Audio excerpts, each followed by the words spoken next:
მოკლედ, გუშინ საღამოს საათებში დონალდ ტრამპმა საკუთარ სოციალურ ქსელში დაწერა და დადო შემდეგი სახის პოსტი. თუ განცხადება, მოდით ნახოთ. ტრამპი ამბობს, ციტირებ, ირანთან შეთანხმება დასრულებულია. ყველას გილოცავთ. ამით მე სრული უფლებამოსილებას ვანიჭებ ჰორმუზის სრუტის შეუფერხებელ გახსნას და ამავდროულად განკარგულებას გავცემ შეერთებული შტატების სამხედრო-საზღვაო ბლოკადის დაუყოვნებლივ მოხსნის შესახებ. მშვიდობის ხომალდებო ჩართე ძრავები დაე ნავთობმა იდინოს. ესეთი საინტერესო ფორმით ტრამპმა დაწერა, რომ შეთანხმება დადებულია ირანთან და მოუწოდა ჰორმუზის სრუტის ხომალდებს, რომ მშვიდობიანად უპრობლემოდ დაიწყონ თავისი სავაჭრო თუ სხვა სახის ნაოსნობები და ასე ვთქვათ საქმიანობა. ეს მიუხედავად იმისა, ამერიკის შეერთებული შტატების პრეზიდენტის განცხადებაა და ბევრისთვის ეს უკვე უნდა იყოს, ხო, გარკვეული დამამტკიცებელი საბუთი. მარტო დონალდ ტრამპს ცხადია არ უნდა ვენდოთ, იმიტომ რომ დონი არის ძალიან ოდიოზური ფიგურა და დღეში შეიძლება 50 პოსტი დადოს თან ურთიერთსაწინააღმდეგო პოსტი და აქედან გამომდინარე სხვა მხარეების და სხვა წყაროების დამტკიცებაც და მოძიებაც იყო საჭირო იმისთვის, რომ ეს პოზიცია რამდენად სიმართლე შეესაბამება, რომ დავრწმუნებულიყავით და ხოთაშორის ტრამპის ეს ოდიოზურობა ამ კუთხით, რომ შეიძლება დღეში ურთიერთსაწინააღმდეგო 50 პოსტი დაწეროს, ამასთან დაკავშირებით მან თავად კითხვაზე, როდესაც ერთ-ერთმა ჟურნალისტმა კითხვა ამას, რატო აკეთებთო, რატო ურთიერთგამომრიცხავ პოსტებს, რატო წერთო, მან თქვა, რომ ეს არისო ჩემი სტრატეგია მოწინააღმდეგის დაბნევის. როგორც ჩემი მკითხველი ვერ იგებსო, ჩემი მომხრე ვერ იგებსო, ანალოგიურად ვერ ჩემი მოწინააღმდეგე ვერ იგებსო. შესაბამისად, ეს მოკლედ სტრატეგიის აუცილებელი ელემენტი არის. რამდენად ეს ეფექტურია, მე ცოტა ეჭვმეპარება, მაგრამ რას ვიზავთ, დონალდ ტრამპი უკვე 80 წლის გახდა, მას ალბათ ვერ შევცვლით. მოდით ახლა სხვა წყაროებზე დაყრდნობითაც ნახოთ, რა პოზიციები დაფიქსირდა ამასთან დაკავშირებით, ასევე გუშინ გავრცელდა, ეს შეიძლება ვაჩვენოთ, ბატონი შეჰბაზ შარიფის, ეს არის პაკისტანის პრემიერ-მინისტრი, მანაც დაადასტურა, რომ ინტენსიური მოლაპარაკებების შედეგად საბოლოოდ დაიდო სამშვიდობო შეთანხმება შეერთებულ შტატებსა და ირანის ისლამურ რესპუბლიკას შორის. ორივე მხარე დაუყოვნებლივ აჩერებს საბრძოლო მოქმედებებს ყველა ფრონტზე, მათ შორის ლიბანის ჩათვლით. და უკვე ოფიციალური ცერემონია, ოფიციალური ხელმოწერა ამ შეთანხმების, რომელიც ჯერჯერობით მხოლოდ ჩარჩოს სახით არსებობს, მემორანდუმის სახით არსებობს, უნდა დაიდოს ამ პარასკევს 19 ივნისს ჟენევაში, შვეიცარიაში. მოკლედ, ეს უკვე პრემიერ-მინისტრის, პაკისტანის პრემიერ-მინისტრის განცხადებაც, დამადასტურებელი განცხადებაც, უკვე გვაძლევს იმის საშუალებას, რომ ნამდვილად დავწმუნდეთ, რომ საქმე არა გვაქვს გარკვეულ დეზინფორმაციასთან, ტრამპის რაღაც ტაქტიკურ სულებთან და მართლაც კონტურები, მოლაპარაკებების და შეთანხმების კონტურები უკვე ერთმანეთთან არის დადგენილი. რატომ არის მნიშვნელოვანი პაკისტანი? იმიტომ რომ პაკისტანი იყო ერთ-ერთი მთავარი შუამავალი და ისლამაბადში მიმდინარეობდა ხოლმე ძირითადად ეს მოლაპარაკებები და ერთ-ერთი ნეიტრალური მხარე იყო, რომელიც ორივე მხარესთან ინარჩუნებდა გარკვეულ ურთიერთობებს. ირანთან უშუალო მეზობელია და ღრმა პოლიტიკური და ეკონომიკური კავშირები გააჩნია და ამერიკის მოკავშირედ ითვლება საერთოდ რეგიონში პაკისტანში. შესაბამისად პრემიერ-მინისტრის განცხადება უკვე გვაძლევს იმის სერიოზულ საფუძვლებს, რომ მართლაც ამ მიმართულებით გარკვეული შეთანხმება მიღწეულია. შემდეგ უკვე ერთმანეთის მიყოლებით დაიწყეს მათ შორის ევროპული სახელმწიფოების, ევროკავშირის მაღალჩინოსნების განცხადებების გაკეთება, ისინიც ულოცავდნენ მხარეებს ამ შეთანხმების მიღწევას, ასევე ადასტურებდნენ, რომ ეს მოლაპარაკებები შედგა და საინტერესო რა არის? თავად ირანმაც დაადასტურა საბოლოოდ, ანუ ირანის საგარეო საქმეთა მინისტრმაც აღიარა, რომ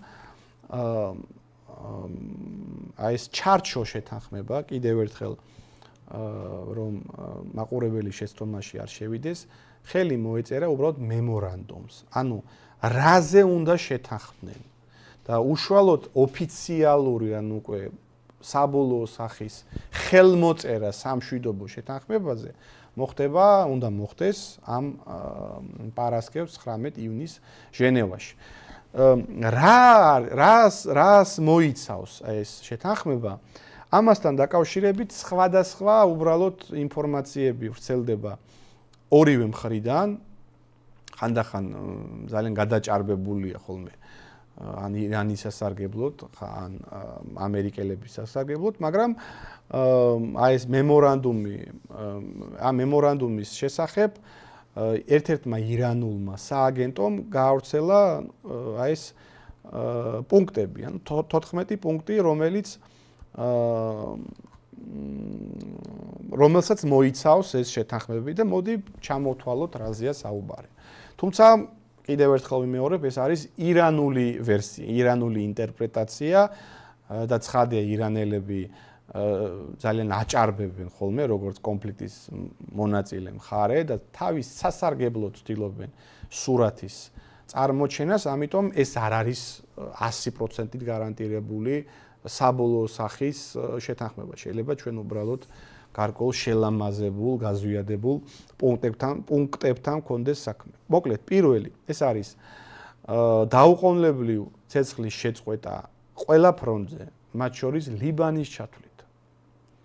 და ჩვენ ვიცით, რომ ერთ-ერთი მიზეზი, რატომაც ასე გაიწელა ეს კონფლიქტი, იყო ის, რომ ირანი ასევე ითხოვდა ცეცხლის შეწყვეტას უშუალოდ ლიბანის ტერიტორიაზე, სადაც ცახალი ისრაელის შეიარაღებული ძალები აწარმოებენ სპეცოპერაციას ირანის პროქსი ძალების შიიტური დაჯგუფება ჰეზბოლას წინააღმდეგ. მეორე პუნქტი ეს არის ირანის ვალდებულება არ ჩაერიოს ირანის საშინაო საქმეებში და ირანის ისლამური რესპუბლიკის სუვერენიტეტის აღიარება. ეხლა ეს რას ნიშნავს? ანუ ჩვენ ვიცით, რომ ამერიკელები სანამ ეს ომი დაიწყებოდა და ომის პირველ ეტაპზეც აქტიურად მოითხოვდნენ რეჟიმ ჩეინჯს, ანუ არსებული მთავრობის მართველი კლასის შეცვლას და იქ პროამერიკულად განწყობილი მთავრობის მოყვანას. თუ ეს პუნქტი და დიდი ალბათობით ეს პუნქტი იქნება ჩაწერილი, ამაზე ხელმოწერით, ირანი აღიარებს ამიმების, აიათოლების და მოლების რეჟიმს, რაც ძალიან მნიშვნელოვანი იყო ირანისთვის. იმიტომ რომ მანამდე ირანის მიმართ სულ სხვა დამოკიდებულება იყო ამერიკაში და მათ შორის მართველი ძალების მიმართ მოლოდინი იყო, რომ იქ რაღაც სხვა ძალები მოვიდოდნენ.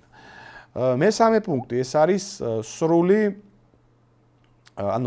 საზღვაო ბლოკადის სრული მოხსნა 30 დღის განმავლობაში. თქვენ იცით, რომ ჰორმუზის სრუტეში არის ძალიან კომიკური და პარადოქსული შემთხვევა, ეს სრუტე იმყოფება ბლოკადაში ორივე მხრიდან. ანუ ირანი არ უშვებს და არ ატარებს ამ სრუტიდან, იმიდან სპარსეთის ყურიდან გემებს, ხოლო თავის მხრივ არც შეერთებული შტატები არ ატარებს და არ უშვებს თავისი მხრიდან, ოღონდ თავისი პოზიციებიდან ამ ყურეში და სრუტეში გემებს. და ამ პუნქტზე ხელმოწერით მოხდება დებლოკადა ჰორმუზის სრუტის და ორმუზის სრუტე განაახლებს იმ ჩვეულ რეჟიმში, როგორც მანამდე ფუნქციონირებდა. მეოთხე პუნქტი ეს არის ამერიკის შეიარაღებული ძალების გამოყვანა ირანის მოსაზღვრე რეგიონებიდან.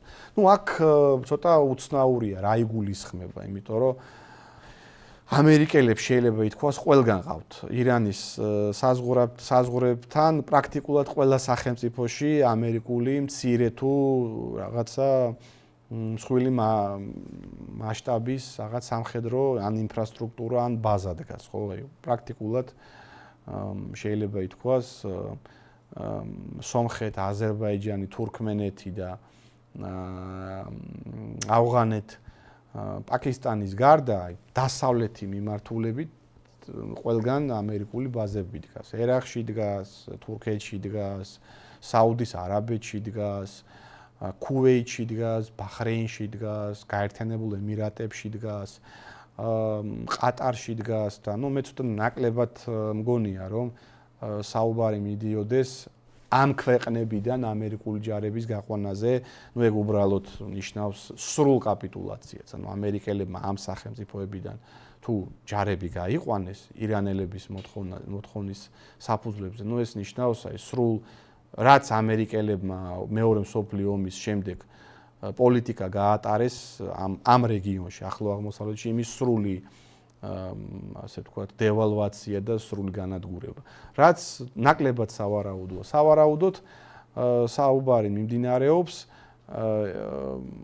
საზღვაო ინფრასტრუქტურაზე, იმ ფლოტზე, იმ ხომალდებზე და ავიამზიდებზე, რომელიც ირანის მოსაზღვრე რეგიონებში, წყალში ძირითადად, ოკეანეში და ზღვებში არის კონცენტრირებული და სავარაუდოდ, საიდანაც მიმდინარეობდა ირანზე თავდასხმები და დარტყმები, სავარაუდოდ ამაზეა საუბარი. მეხუთე პუნქტი ეს არის ჰორმუზის სრუტის გახსნა, რაც ნაწილობრივ ვისაუბრეთ უკვე. მეექვსე პუნქტი არის ირანული ნავთობის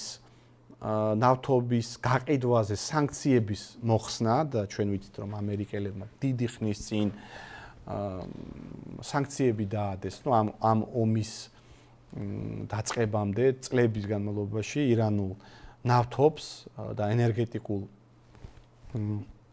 რესურსებს ამერიკის მხრიდან და დასავლეთის მხრიდან სანქციები ედო. თუ ეს გატარდება, ეს იქნება სერიოზული გამარჯვება ეკონომიკური თვალსაზრისით ირანის, იმიტომ რომ ეს იქნება ძალიან თვალშისაცემი ეკონომიკური ბუსტი, იმიტომ რომ ირანი უმსხვილესი ექსპორტორია ენერგომატარებლების და მისი ეკონომიკური მდგომარეობის გაუმჯობესებისთვის ცხადია ამ სანქციების მოხსნა იქნება ძალიან სასარგებლო. შემდეგი საკითხი ეს არის